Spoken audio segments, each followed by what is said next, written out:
왜 유명한 예언가들의 예언에는 일본 침몰과 관련한 예언이 공통적으로 보일까요? 그 이유를 애써 이해해보고자 한다면 예언이 맞는다는 전제하에 예언은 결정론적 세계관을 배경으로 하고 있기 때문이 아닐까요? 그렇기 때문에 이러한 공통점이 나타나는 것은 아닐까요? 우선 본 이야기에 앞서 결정론에 대해서 알아보도록 하겠습니다. 결정론을 처음으로 명시화한 것은 데모크리토스로 알려졌습니다. 데모크리토스는 고대 그리스 철학자로 원조론을 체계화시킨 인물입니다.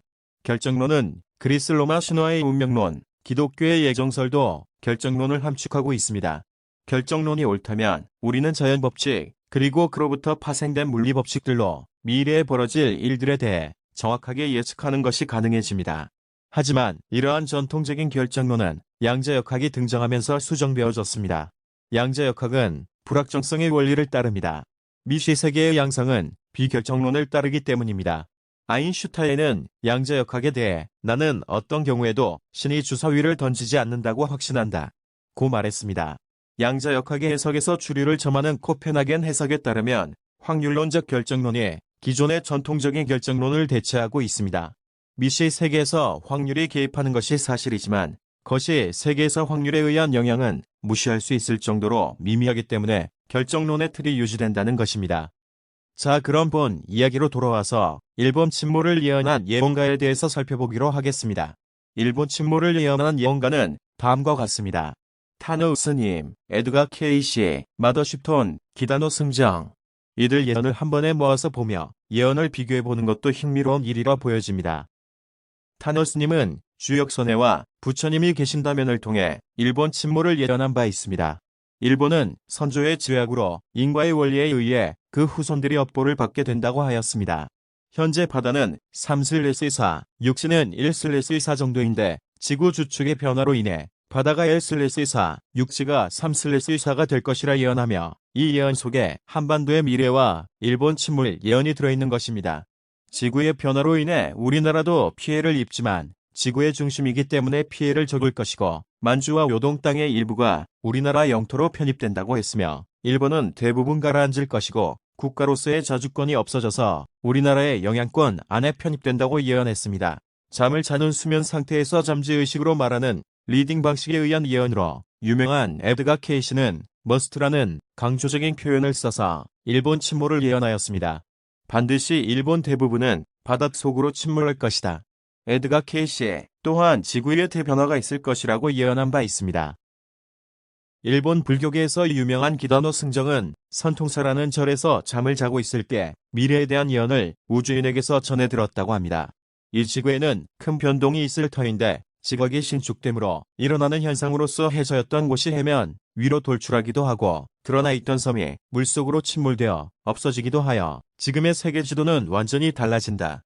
일본 침몰이 직접적으로 명시되지는 않았으나 기다노 승정은 일본의 인구가 20만 명밖에 남지 않는다고 예언했습니다. 현재 일본의 인구는 1억 2천만 명이 넘습니다. 기다노 승정은 한국에 대해서도 예언했습니다. 우리나라가 세계의 종주국이 될 것이고 절대적인 핵심 국가가 될 것이라는 예언입니다. 우리나라는 425만 명이 살아남아 전 세계에서 가장 많은 수가가 구원받는 나라가 될 것이라 합니다.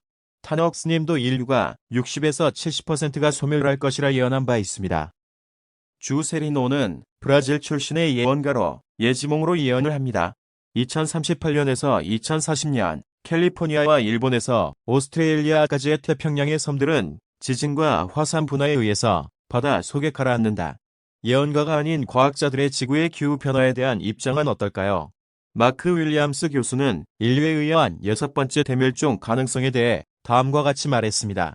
가능성이 매우 높다. 한 세기 내에 일어난다고 말할 수 있다.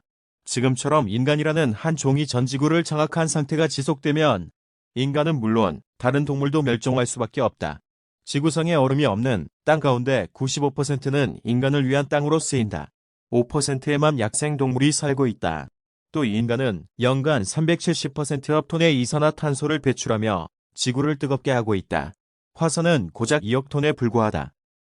이처럼 지구의 변화는 기후변화와 함께 주축 이동에 대한 변화를 예언한 예언가나 과학자들이 상당히 많습니다. 일본 침몰을 구체적으로 언급하지는 않았으나 폴시프트라 불리는 전지구적인 천재지변을 언급한 예언가를 살펴보겠습니다.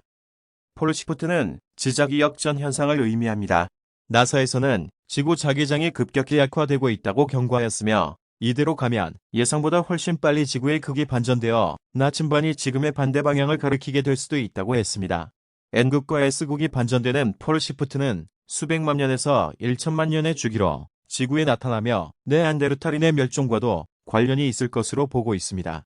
나사의 화성 탐사 계획 주요 계획자인 브루스 자코스키는 폴시프트가 일어날 경우 태양으로부터 유해한 방사선을 막아주고 있던 지자기가 약 200년간 사라져버려 생명 유지에 필수적인 대기가 완전히 사라지게 된다고 하였습니다. 지구 표면의 지자기는 태양으로부터 오는 유해한 자외선을 막아주며 조금이라도 얇아지면 피부암을 일으키는 등 인류에게 치명적입니다. 뿐만 아니라 폴시프트에 의해 대륙을 이동시킬 수 있는 거대한 지진이나 급격한 기후변화가 유발될 수도 있습니다. 지리학자들도 지구에는 여러 번의 폴시프트가 발생하였다는 견해를 가지고 있습니다. 영국 지질조사국 앨런 톰슨은 78만 년 전 석기 시대에도 폴시프트가 발생하였다고 설명했습니다. 폴 솔로몬은 제2의 에드거 케이시라 불리는 예언가로 에드거 케이시처럼 잠자는 동안 예언을 하는 예언가입니다.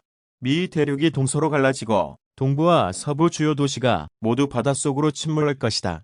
바닷물이 벽과 같이 대륙을 덮어올 것이다. 강도 8, 9 혹은 그보다 더한 지진이 캘리포니아에서 있을 것이다. 그리고 이런 일들은 극이동이 일어나는 시기에 있을 것이다. 루스 몽고메리는 영능력자입니다. 그녀는 자신의 저서 미래의 문턱에서 지구의 극이동으로 인한 변화를 상세하게 기술하였습니다. 극이동 전에는 기상이변이 점점 더 심해져 폭설, 폭풍, 홍수 등이 자주 발생하고 기온도 불규칙하게 변한다고 합니다. 지중해 연안의 섬, 남아메리카, 캘리포니아의 산재한 화산에서 폭발이 일어나고 북미, 아시아, 남아메리카의 광범위한 지역에서 유사일의 일찍이 없었던 커다란 해일이 일어날 것이라고 합니다. 뉴욕시는 물밑으로 사라져버릴 것이다. 미국의 동부와 서부, 영국, 남아시아 그리고 유럽의 전 지역에 아틀란티스 대륙의 융기로 물이 범람하게 되고 레무리아 대륙 일부가 태평양에 솟아오르게 된다. 그리고 하와이는 바닷속으로 미끄러져 들어간다. 대지의 모든 영혼이 죽은 것이 아니며 용이 꼬리에 휩쓸리면서 모든 대지가 가라앉는 것이 아니다. 그러나 이 대지에서는 짐승과 사람의 썩은 몸에서 악취를 풍기고 오염된 식물이 자라날 것이다.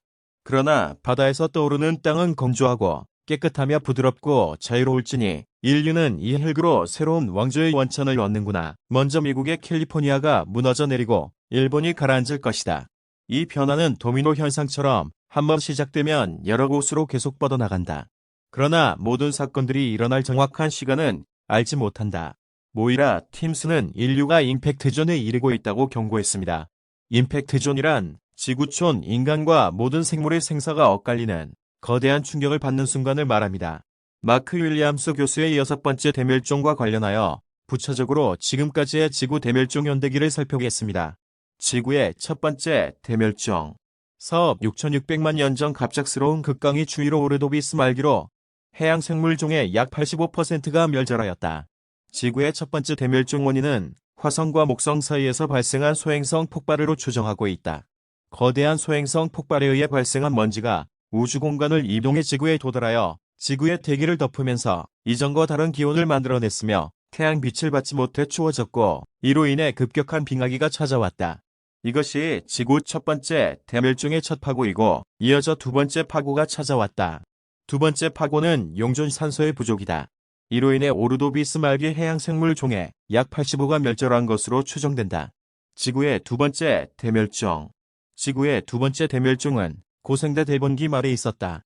지금으로부터 약 3억 7천만 년 전에서 3억 6천만 년 전까지 1천만 년에 걸쳐 생물종의 70%가 멸종했다. 지구의 세 번째 대멸종. 운석 충돌과 지구온난화로 인해 지구 생물종의 96%가 사라진 2억 5천만 년 전 고생대 페름기의 사건이다.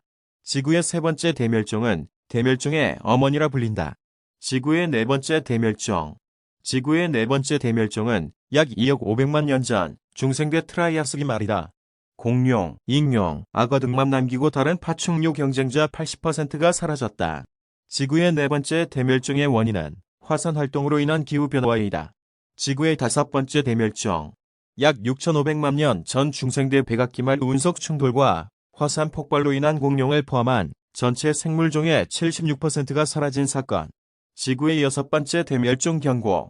인간의 활동으로 인한 동식물 서식지 감소와 기후변화 등으로 지구가 6번째 대멸종에 직면해 있다는 경고지구는 현재까지 총 5차례의 대멸종을 겪어왔으며, 대멸종은 모두 탄소순환에 일어난 격렬한 변화와 연관되어 있다. 지구온난화와 서식지 파괴로 전체 동식물 종의 8분의 1인 100만 종 이상의 멸종위기에 처해 있다.